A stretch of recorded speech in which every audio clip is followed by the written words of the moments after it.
Welcome to Rescue Me. I'm Jill Devine. We're doing things a little different this week.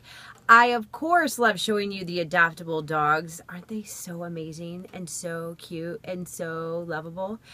But they wouldn't be where they are today if it wasn't for the great volunteers at Gateway Pet Guardians. So let's hear their story. Hi, I'm Kris Williams, and I have been a volunteer with Gateway Pet Guardians for a little over a year and a half. I originally saw a video of a rescue of Remy and her puppies that PJ did on YouTube. And that kind of got me excited about Gateway. So I got into Gateway and volunteered at the shelter literally one day, and then I applied to be a foster.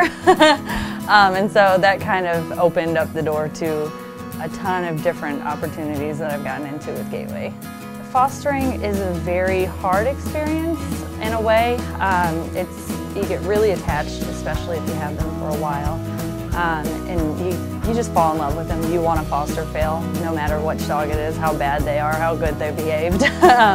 It's pretty difficult at times, but then it's rewarding to see them move into their home. But I think that's what the best part is, knowing that when you don't foster fail, you still leave that open space in your home to bring in a new foster dog and save another life and another life. So you just kind of have to keep that in the back of your mind, no matter how hard it is. You just leave that opening so you can take more fosters in.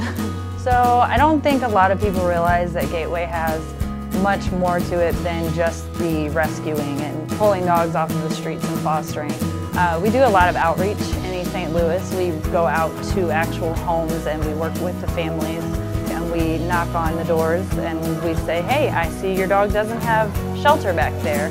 And rather than us going and saying, hey, your dog doesn't have shelter, let us have it, we knock on the door and say, would you like us to bring you a dog house? Would you like us to give you some straw for your dog for the cold winter?